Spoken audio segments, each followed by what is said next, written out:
تحية الجزائر. عطونا تصفيقة على الجزائر وزيدونا تولويلة على الجزائر. الأولوية نساء، عطونا تولويلة صح. ميرسي بوكو.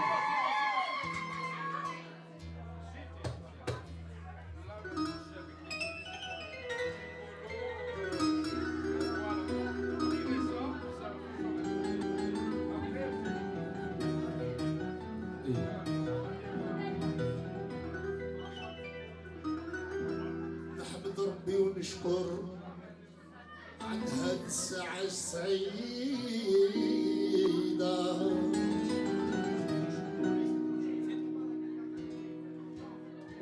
نحمد ربي ونشكر عن هاد الساعة الجعيدة.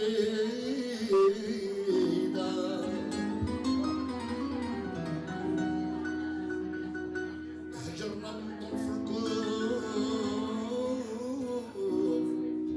الجزائر الأولوية طولة تولويلة صح.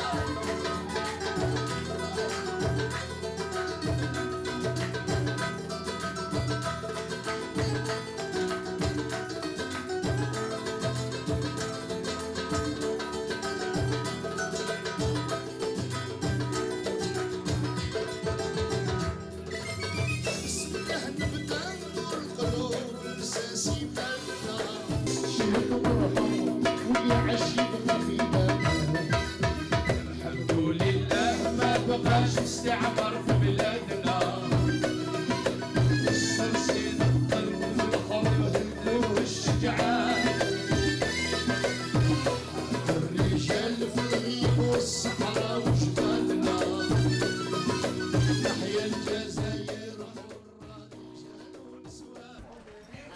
Mesdames et messieurs, je vous présente son Excellence l'ambassadeur d'Algérie. Veuillez lui montrer les mérites, les honneurs qui lui sont. Non, restez. Les compatriotes. Je fais l'honneur de vous appeler un déplacement pour nous. Voilà. Soyez le bienvenu. Alors, qu'est-ce que vous êtes en train de confectionner là-bas? Alors, c'est les goodies qu'on met pour aider un peu l'association. On amène les écharpes. On a les étudiants de chez nous qui font aussi des filles, des filles. Bien, vous êtes algérien? Pas bien, c'est cher. Ça va fort cher. Ouais, je n'ai pas d'argent. Allez, prenez une, je vais vous la payer. C'est 2 euros, jeune homme, c'est pas cher. Allez-y, prenez, choisissez. Bon, choisissez. Hein? Comment? Merci. Ah non, c'est moi qui vous Ouais. Ouais. La part de son nom.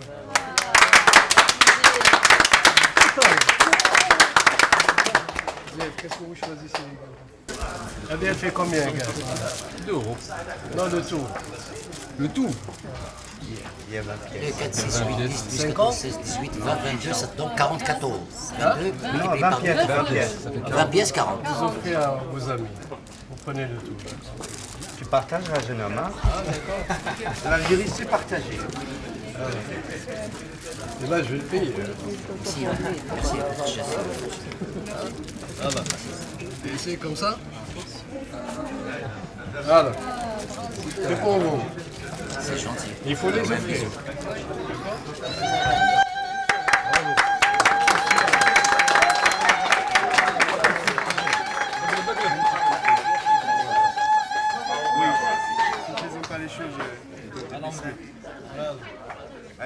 Allez, venez tous, on va faire un selfie ensemble. Allez. Hein? Allez, venez. On fait un selfie, on fait une photo. Tous ensemble. اليوم احنا نشتغل على اساس نبدي جسور ما بين الجزائر الام وما بين الجاليه الجزائريه على اساس الجاليه تخدم الجزائر والجزائر يعني تتعامل كذلك مع جاليتها. اهلا وسهلا مرحبا بك. اسمها هاني مالا لا شونتوز نتاع لا سور دو فريد الأطرش. وي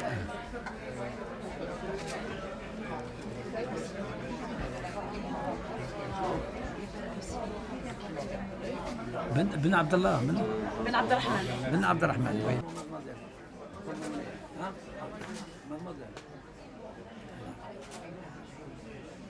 offrir le livre Merci que j'ai beaucoup. organisé, les voyages mémoriels. Oui. Alors voilà, je vous offre le livre que j'ai organisé pour un livre du voyage qui a été fait dans l'occasion du 50e de l'indépendance. Merci beaucoup. Vous êtes bien aimable. Merci beaucoup. C'est ça.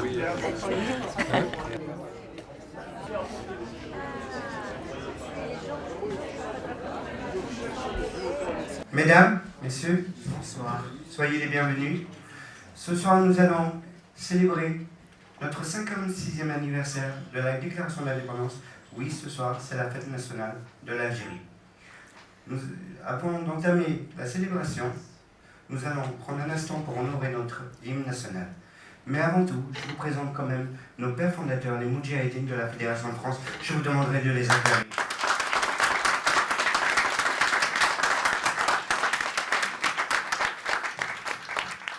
Merci à tous et je vous souhaite une agréable soirée.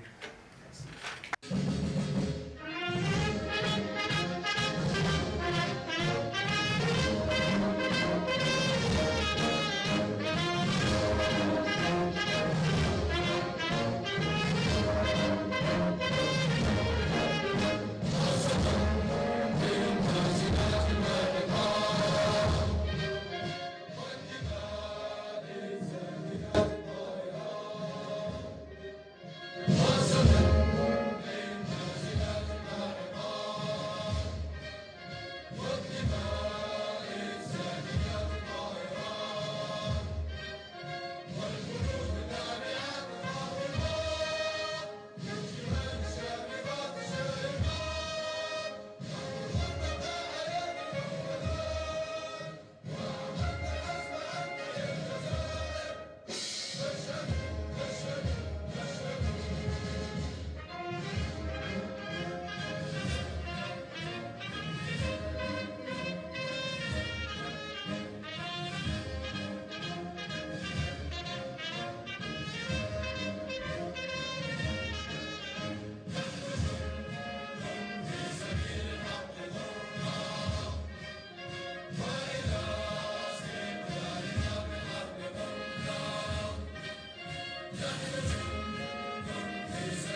ceux qui sont morts pour nous, pour nos enfants, nos petits-enfants et les générations à venir. Merci pour eux.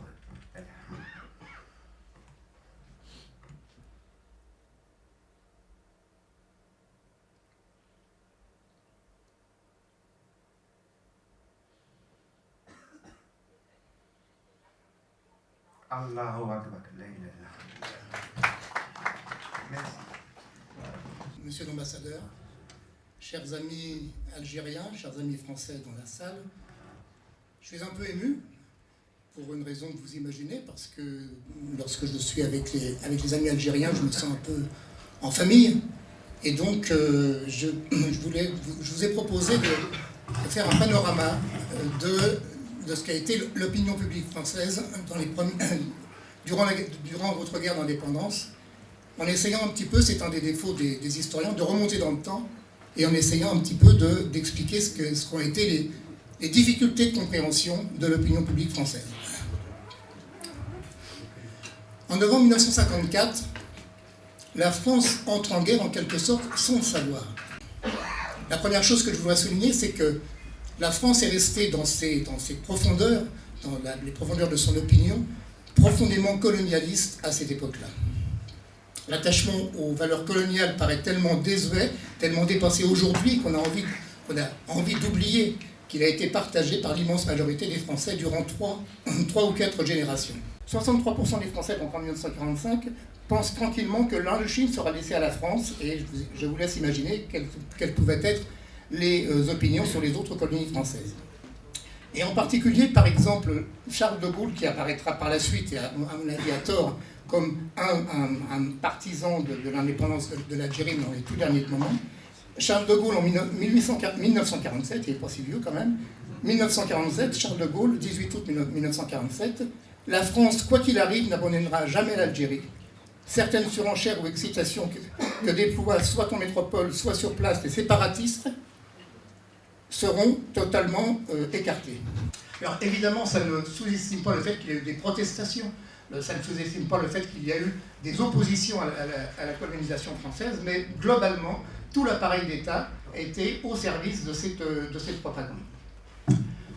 Le deuxième aspect que je voudrais souligner, évidemment, c'est des choses qui sont peut-être difficiles à entendre pour vous, mais qu'il faut quand même regarder en face, c'est que la France, de cette période, est restée profondément raciste et anti-arabe dans ses profondeurs. C'est une chose que l'on ne répétera jamais assez. Contrairement à bien des idées reçues, aujourd'hui encore, l'hostilité envers les Maghrébins, on disait naguère les Nord-Africains, existait bien avant la guerre d'Algérie. Elle était massive et profondément ancrée dans les esprits.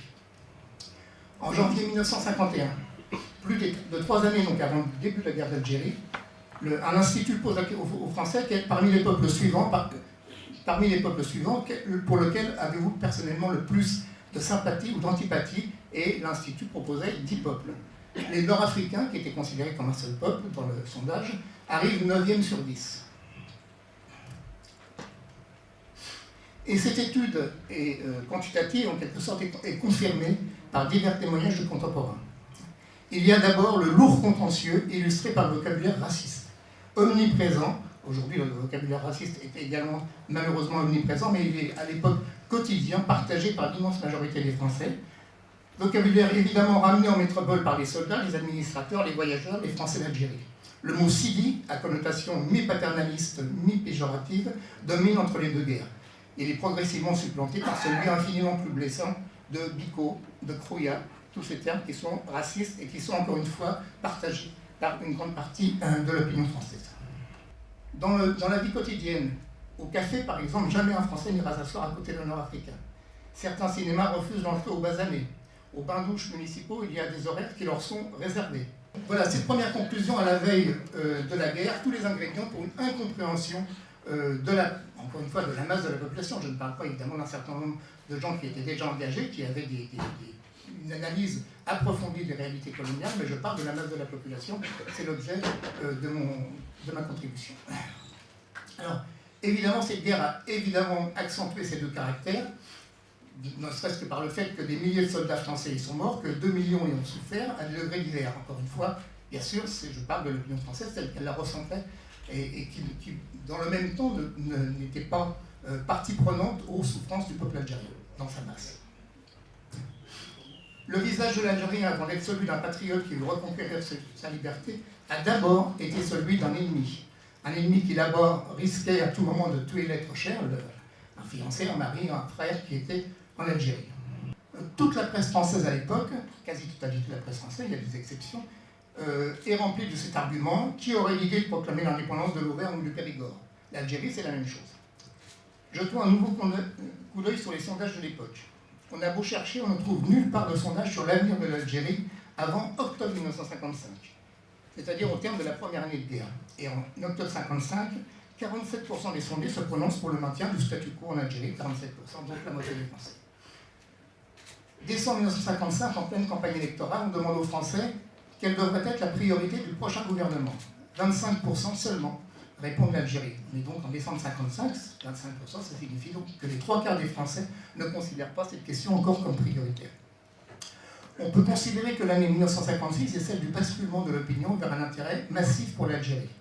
En avril, 3 mois après l'intronisation de Guy Mollet, 1 mois après le vote des pouvoirs spéciaux, la majorité des Français, enfin, 65%, estiment que la priorité du gouvernement doit être le règlement du conflit algérien. Et priorité, ça ne signifie pas forcément attachement, acceptation de la notion d'indépendance. 4 Français sur 10 à l'époque, donc 40%, se déclarent encore et toujours partisans du statu quo. 1 sur 3 est désormais partisan de liens moins étroits. Liens moins étroits, ça ne signifie évidemment pas acceptation, une fois de plus, de l'indépendance. En juillet 1957, pour la première fois depuis que la guerre a commencé, 33 mois donc, l'IFOP, l'Institut français d'opinion publique, pose enfin une question, la première fois, incluant le mot indépendance. Mais on n'atteint encore que 18% des Français en juillet 1957, qui acceptent l'idée de l'indépendance de l'Algérie. Avec l'avènement de Gaulle, donc 1 an plus tard, sa gestion de la question algérienne va tout à la fois accompagner et d'une certaine façon faciliter l'évolution de l'opinion. Certes, dans un premier temps, c'est une illusion lyrique. Je vous rappelle que De Gaulle, avant d'accepter l'inéluctable, avant d'accepter l'indépendance de l'Algérie, avait proclamé à Mostaganem vive l'Algérie française. Je vous rappelle qu'il a eu une évolution ensuite rapide, mais qu'il ne faut pas oublier les conditions dans lesquelles il est arrivé au pouvoir. De Gaulle déclare à Oran le 6 juin 1958 « L'Algérie est organiquement une terre française, aujourd'hui et pour toujours, octobre 1958 ». Et probablement est-il sincère. Mais très vite, De Gaulle évolue, je vous rappelle donc le 16 septembre 1959, un moment important de l'évolution gaullienne, c'est le moment où il prononce le terme d'autodétermination. En mars 1960, c'est la formule d'une Algérie algérienne liée à la France. Et à ce moment-là, le basculement commence à se manifeste. 64% des sondés trouvent la formule bonne. À défaut d'enthousiasme, on peut parler d'une adhésion résignée. 10% seulement sont contre cette évolution, et 26%, ce qui est quand même énorme pour une guerre qui, à ce moment-là, occupe le quotidien des Français, 26% sont sans opinion. Novembre 1960, on demande aux Français non plus s'il faut faire la paix en Algérie, mais quels sont les obstacles à cette paix. Et novembre 1960, 56% des Français considèrent que c'est l'intransigeance du FLN qui est l'obstacle principal à l'obtention de la paix. On ne peut donc en aucun cas dire que l'opinion française dans son ensemble a pesé en faveur de l'indépendance algérienne. Tout au plus l'a-t-elle accompagnée. Je dis bien dans son ensemble. Encore une fois, il y a évidemment des exceptions héroïques dans la population française qui ont aidé, mais dans son ensemble. Ce qui ne retire rien évidemment au courage et au mérite de ceux qui, eux, ont été clairvoyants, ont tenté de faire comprendre que l'intérêt des deux peuples était de s'entendre. Mais, me semble-t-il, et ce sera ma conclusion, cette étude de l'opinion profonde me paraît utile pour justement comprendre les difficultés des militants qui ont lutté. L'opinion publique est un terreau. S'il n'est pas fertile, les plus déterminés des militants ne pourront convaincre, prêcheront dans le désert. Je vous remercie. C'est vrai que De Gaulle, et vous l'avez bien signalé, effectivement c'était quelque chose d'inévitable, donc l'indépendance de l'Algérie. D'ailleurs, les années 60 ou juste avant, avec les conférences de Baudron, c'était quelque chose d'inévitable. D'ailleurs, il y a un auteur célèbre africain Kourouma qui parlait le soleil des indépendances. C'était quelque chose de prémonitoire de toute façon. Alors, par rapport à De Gaulle, la situation des années 50 aussi, il y a aussi son rôle. Il y avait des questions de politique interne aussi. Il fallait que De Gaulle revienne sur la scène politique. Et c'est vrai que c'était l'Algérie, la question, c'était quelque chose d'inévitable. Lui, il a fait que précipiter les choses, hein, enfin, grosso modo. Voilà, donc là, on connaît que la guerre d'Algérie a fait chuter une république. Donc c'était quelque chose d'inévitable. Alors je voulais aussi parler d'une question d'amnésie française, un peu, on ne le rappelle pas beaucoup, et on oublie que l'Algérie était, pendant la Deuxième Guerre mondiale, pendant l'occupation, c'était la capitale de la France libre. Et ça, on ne le dit pas, on ne le souligne pas suffisamment. Je trouve que pour les générations, ici même en France aussi, on oublie. Moi, je discutais avec mon fils, je lui dis, il me dit, papa, c'est vrai. Je lui dis, ben, c'est vrai, t'as qu'à lire, tu verras que, voilà, que pendant l'occupation, la France, elle avait une capitale Alger, tout le monde était là-bas, tout le gouvernement. La deuxième partie de la guerre seulement. Voilà. Après 42, quand il n'y avait plus le choix, c'est fait. Et c'est vrai que De Gaulle a un petit peu forcé la main. Mais bon, vous avez raison de dire que Alger a été la capitale de la France libre et ensuite a été la base de départ de l'armée de la France libre qui a, aux côtés des Alliés, d'abord débarqué en Italie, ensuite remonté toute l'Europe. Avec d'ailleurs, comme vous le savez, une grande proportion de soldats musulmans qui se sont sacrifiés également, qui n'ont jamais été remerciés. Parmi ces soldats, il y avait d'ailleurs Ahmed Ben Bella. Voilà, une certaine grimace de l'histoire parfois. De toute manière, on le sait tous, la presse a été extrêmement muselée à cette période. Dans quelle mesure peut-on parler d'opinion publique et dans quelles conditions ont été, si vous voulez, sondées, cette population a été sondée par l'IFOP? Et c'est vrai, vous avez raison, que l'immense majorité de la presse était pro-Algérie française. Bon, l'Aurore, c'était évident, le Figaro, c'était évident, même le Monde, dans les 2 premières années de la guerre d'Algérie, a été tout à fait partisan de la politique française. Bon, après, il y a eu des évolutions morales, disons, dénonciation de la torture, tout ça. Mais vous avez raison de dire que la censure a joué un rôle considérable. Il y avait une partie d'abord de l'opinion qui ne pouvait s'exprimer que clandestinement. Je pense à l'équipe de Pierre Vidal-Naquet, par exemple, témoignages et documents, toutes ces choses-là qui étaient littéralement muselées, qui étaient... Je pense par exemple à la publication de La Question. C'est La Question qui a été un livre très révélateur sur ce qu'étaient les pratiques de l'armée française, qui a été immédiatement interdit et ensuite reproduit clandestinement. Et puis la presse, l'Humanité a été le journal le plus saisi pendant la guerre d'Algérie, mais également France Observateur de l'époque, ce qui correspond à l'Obs d'aujourd'hui, l'Express.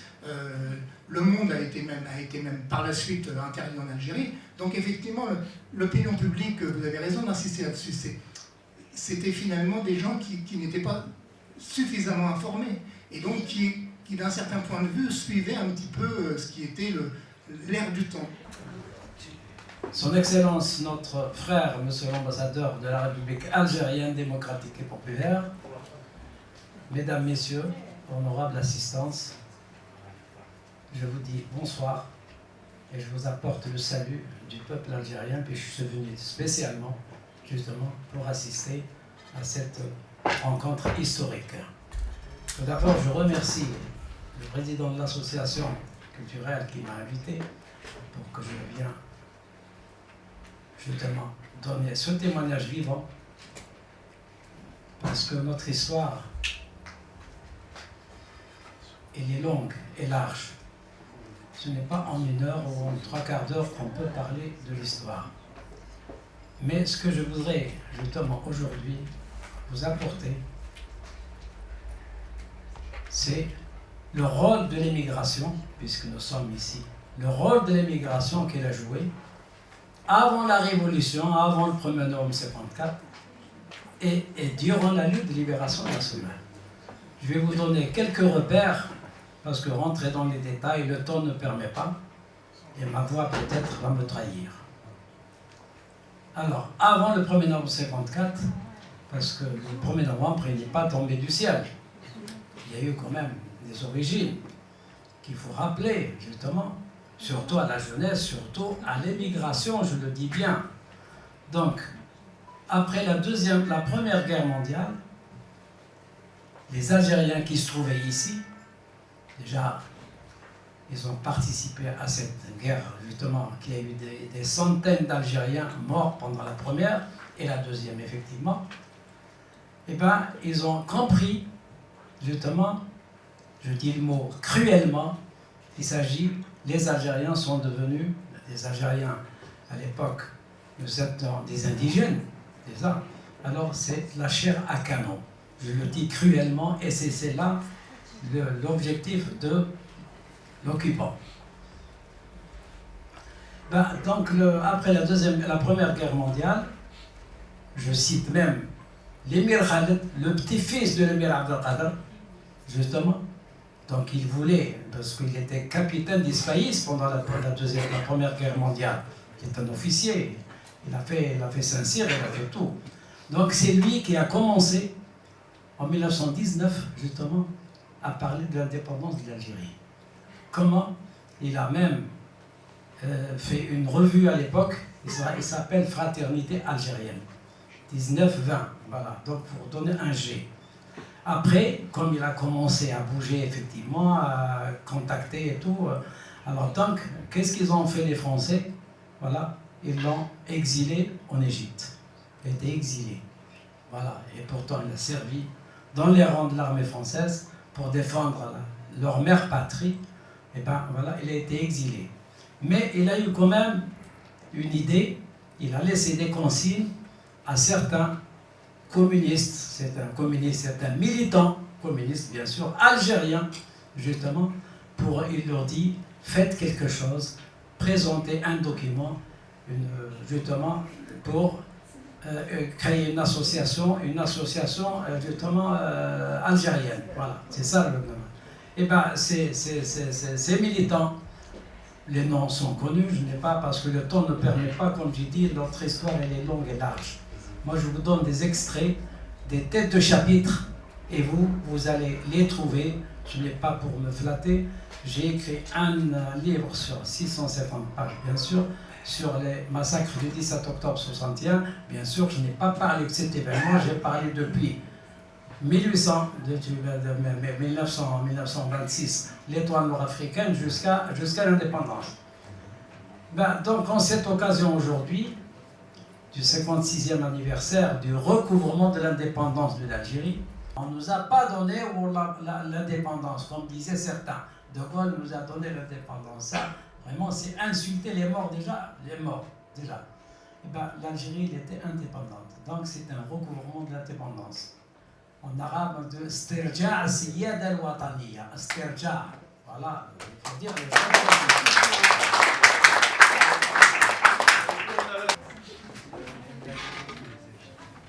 Je continue parce que je vous dis, je vous donne des têtes de chapitre, parce que rentrer dans les détails, mais comme ça pour que l'émigration actuelle, justement, puisse justement véhiculer justement cette histoire, justement à leurs enfants et petits-enfants. Donc je rappelle Aimé Césaire, quand même, qui est connu philosophe martiniquais, la citation qu'il a laissée, bien sûr, un peuple sans mémoire, c'est un peuple sans avenir. Donc c'est pour ça qu'il faut regarder derrière. Il y a un rétroviseur qu'il faut regarder pour avancer. Alors, donc, l'étoile nord-africaine a été créée justement en 1926 en France, avec des statuts, bien, etc., avec des membres qui sont connus. Le président, c'était Messali Hadj, il faut dire les choses telles qu'elles sont. Et bien, donc, l'étoile nord-africaine a été créée ici en France. Donc le nationalisme a germé ici, pour aboutir au 1er novembre et l'anniversaire de l'indépendance que nous fêtons aujourd'hui. Et ben, le 25 janvier 1937, l'étoile nord-africaine a été justement annulée, quoi. Ça veut dire, elle a été, voilà, il a été enlevé l'agrément, voilà. Alors donc, et encore par qui? C'est par le gouvernement du Front populaire. C'est Léon Blum. Voilà, ça aussi, il faut le dire. eh ben, les Algériens, puisque les Tunisiens et les Marocains, bon, ils ont pris le large, les Algériens, eh ben, ils ont mis 45 jours, ils ont créé un parti algérien, le parti du peuple algérien, justement, qui a été créé en France, justement, dont le siège à Nanterre. D'ailleurs, même l'étoile nord-africaine, c'était à Nanterre aussi. Et cette Nanterre, pour moi, c'est une terre d'asile du nationalisme algérien. Et ben, donc, le nationalisme a germé avec l'étoile nord-africaine et le PPA. Le PPA, il n'y a que des Algériens, bien sûr. Mais ça est toujours président. Il faut préciser les choses. Il y avait Arzrek Hal qui était justement l'adjoint et en même temps, il était président du bureau. Bon. Alors, ils ont commencé encore à travailler selon justement, reconnaissance officielle, etc.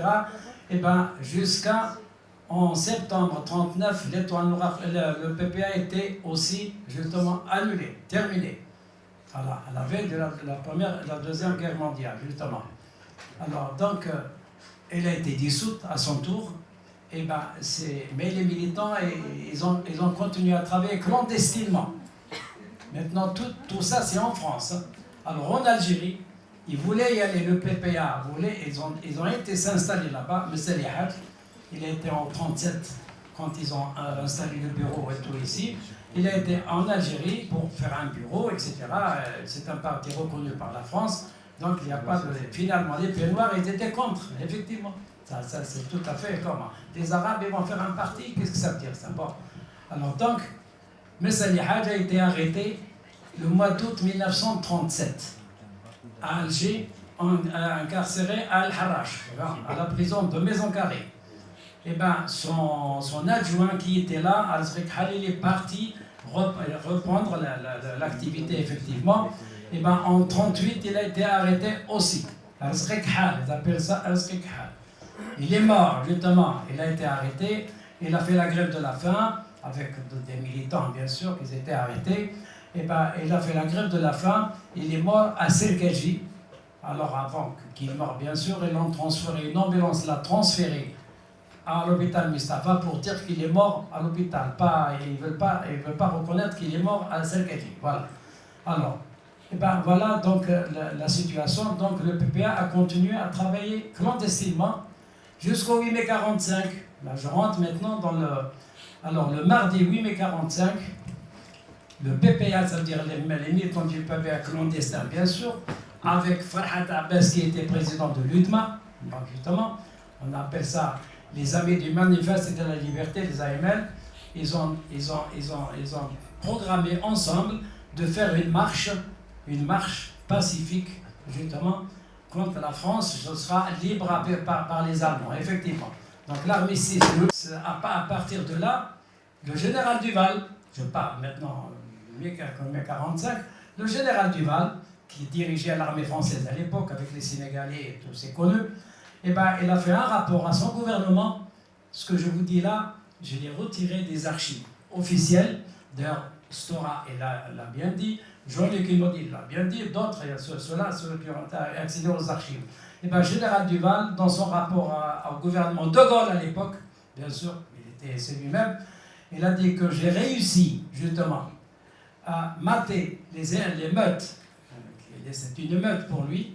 Eh ben, le meute, mais si la France ne fait rien avant 10 ans, ça va se renouveler, mais ça sera irrémédiable.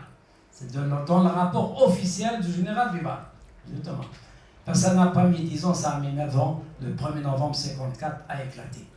Merci à tous de votre présence. Cela dit, je voudrais que vous remerciez son Excellence, Monsieur l'Ambassadeur, qui a vraiment fait un saut qui n'était pas prévu. Malheureusement, il doit prendre son avion pour 22 heures, il doit partir pour l'aéroport. Je voudrais que vous l'applaudissiez pour ce geste immense.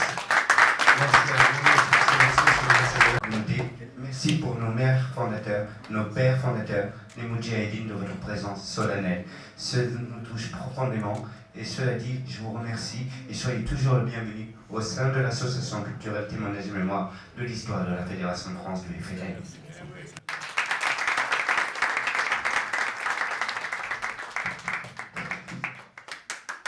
Non, je suis venu vous voir parce que c'est un acteur de l'événement du 17 octobre et un acteur parce que j'ai fait même de la prison, j'ai fait 3 ans de prison ici. Donc, encore un peu, la mémoire est encore vivante, je voudrais vous transmettre ce message. C'est-à-dire aux militantes et militants de l'époque, pour donner un témoignage sur ce qu'ils ont fait comme moi. Moi, je vous la donne au niveau justement national. Eux, ils vont parler de leur parcours à titre personnel. Ça, c'est leur affaire. Qu'est-ce que... Après, on va quand même, on commence par la militante quand même.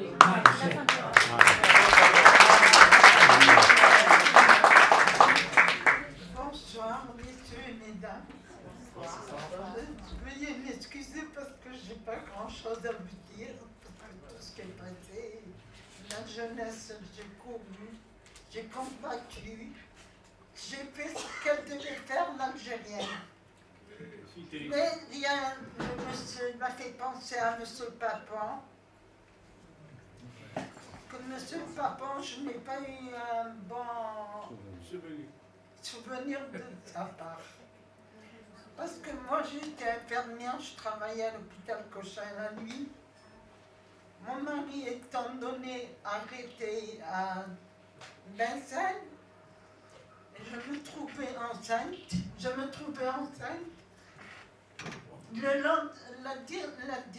La surveillante médicale vient me voir parce que je travaillais la nuit. La journée, j'étais obligée de rester chez moi pour pouvoir aller de droite à gauche, faire la liaison. Ramasser l'argent, chercher les armes, les tracts, tout. Et monsieur Papon, le criminel a écrit une lettre à mon directeur d'hôpital Cochin, défalquer Madame Bouddha de l'administration française. Parce que c'est une félaga. Je me suis retrouvée le lendemain sans travail. J'ai dit, bon, il y avait des hommes à cette époque-là, il y avait des gens bien. Même chez les Français, il y avait des gens bien à cette époque-là. Ils n'étaient pas aussi malins que maintenant. Je vous dis, j'ai fait le nécessaire auprès de la direction, j'ai couru, j'ai vu les syndicats de cette époque-là. Ils m'ont réintégré 6 mois après. Mais la faute à M. Papon, aujourd'hui, je n'ai pas la retraite que je devais avoir. J'étais obligée de rentrer en Algérie en 62. Bon, en 62, je suis partie comme toutes les militantes par avion parce qu'on avait besoin de moi. Infirmière, ils en avaient besoin. Je suis partie dans un avion avec les médecins, infirmières. Et arrivée en Algérie, je me suis retrouvée à Tizi Ouzou, à la Wilaya 3, chez le colonel Mohamed qui m'a bien reçu. Et j'étais admise à l'hôpital de Tizi Ouzou, où je travaillais, où on m'a donné un studio. Ils se sont occupés de moi pendant les 2 ou 3 ans, très bien. Alors pour venir, veuillez m'excuser, je ne peux pas raconter tout ce que j'ai vu parce que sinon je resterai jusqu'à demain.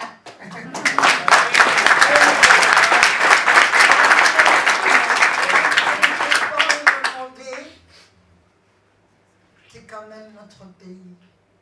Vive l'Algérie. Et l'Algérie, elle est pour nos enfants. Et nos enfants.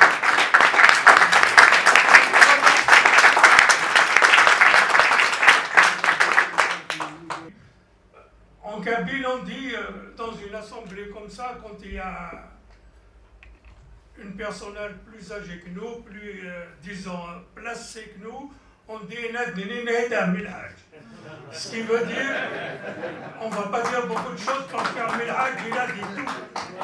Mais enfin, on va dire quand même en tant que militant, les choses qu'on a vécues. Moi, je voudrais quand même vous témoigner de l'organisation de la Fédération de France du FLN. C'est un État.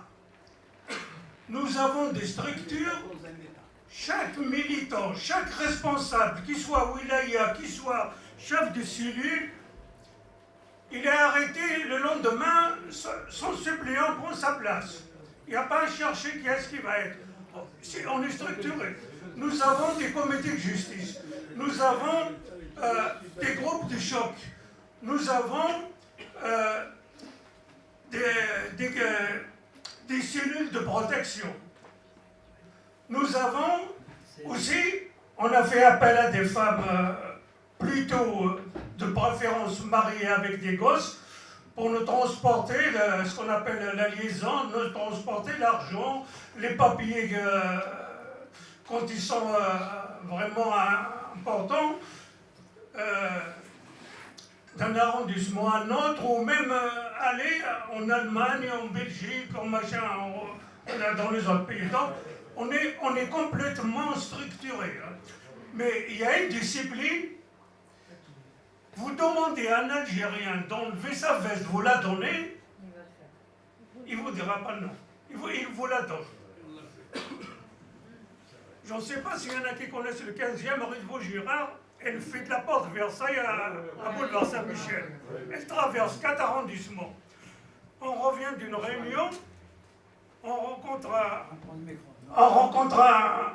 un frère, il nous demande l'adresse, il se trouve au 2 rue de Vaugirard. 2 rue de Vaugirard, il se trouve à boulevard Saint-Michel. Et bien j'ai dit à un camarade, je dis tu vas l'accompagner. Ben, il a accompagné jusqu'à là-bas, il n'a pas dit oui. Hein. Maintenant, je vais revenir quand même à la force qui a fait la force des FLN. Vous savez, lorsque De Gaulle nous a préparé, nous a proposé la paix des barres. Vous vous rappelez tous, tout au moins les vieux, disant là, elle est de déposer les armes, de venir. Vous m'excuserez ce que je vais dire, hein, parce que le temps me presse,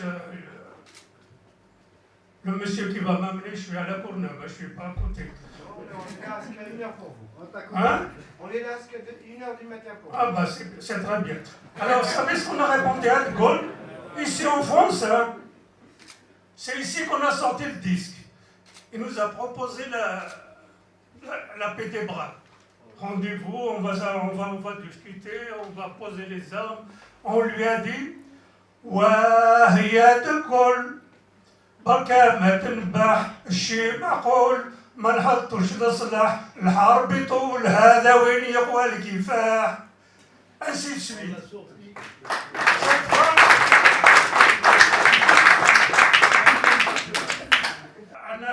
Un Algérien ne peut pas payer sa cotisation, on lui dit pourquoi.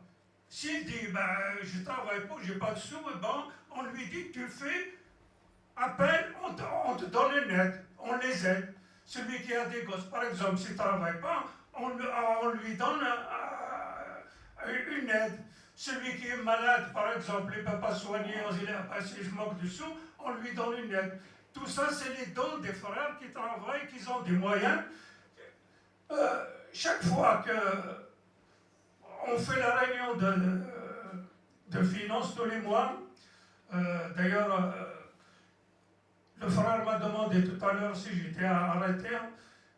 On n'a jamais peur. Il n'y a pas de peur. On n'a pas peur. On savait dès le départ qu'on y va au machin. On y va à l'indépendance jusqu'à la fin. Il n'y a que là qu'on s'arrête. Eh bien, la chose la plus dure pour moi, qui était chef de Khasma, j'avais 320 hommes et 50 femmes à mon actif. Eh bien, c'est la réunion de finances. Elle commence vendredi soir. Si vous connaissez le 15e, on a fait la rue La Bégueroule chez un horloger, là, je connais son nom, à rez-de-chaussée, rue La Bégueroule. On commence vendredi soir, elle finit lundi matin. Le nom de guerre qu'on m'a donné, il vient de la barbare. On nous a donné une fiche de recherche à un monsieur qui s'appelle Barbare. Alors, 2 jours et 2 nuits sans dormir. J'étais comme ça. Je disais, oui, concernant Barba, je ne sais pas, je n'ai pas trouvé. Depuis ce jour-là, ma taxe c'est Barba. C'est pour vous dire. Eh bien, la finance, quand on la fait, la première des choses, c'est les dons. On annonce là, avec le machin, bien sûr, des rapports par les noms. Chaque personne est inscrite, parce que l'argent, c'est... Je crois que je vais m'arrêter là parce que il a tout dit le frère à côté de nous.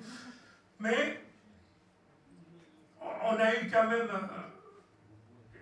Il l'a dit, hein, il n'y a aucun pays au monde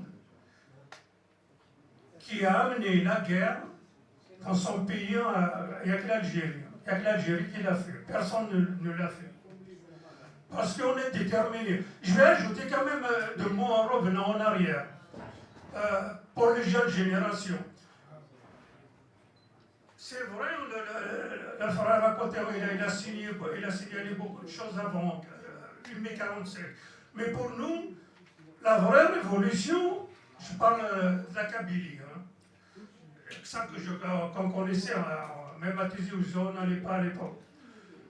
Eh bien, la révolution a commencé à partir du 8 mai 1945. Parce que le soulèvement, les massacres qu'il y avait, eh bien, toute la Kabylie, les révolutionnaires, malheureusement, on ne pouvait rien faire de loin comme ça. Et bien, depuis ce jour-là, on adhère massivement à tous les partis du peuple. Le PPI, le parti du peuple algérien. Et ça a ajouté l'indépendance de l'Égypte en 1952. Et ça a aussi réveillé, bien sûr, M. Salil Hajla,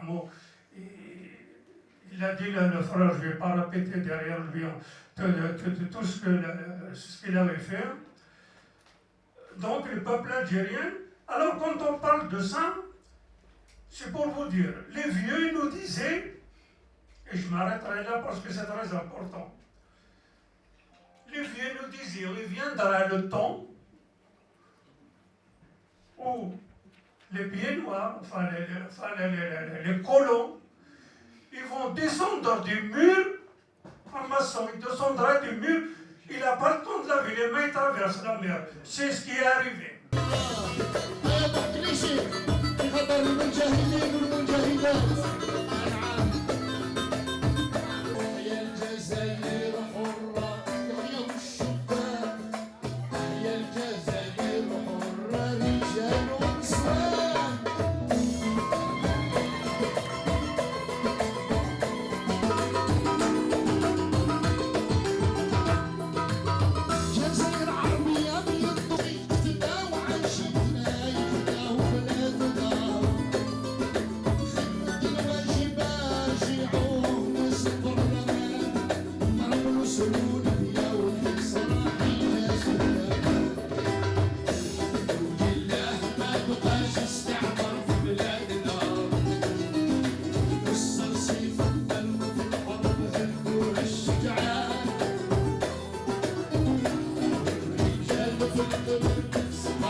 وربنا ينصر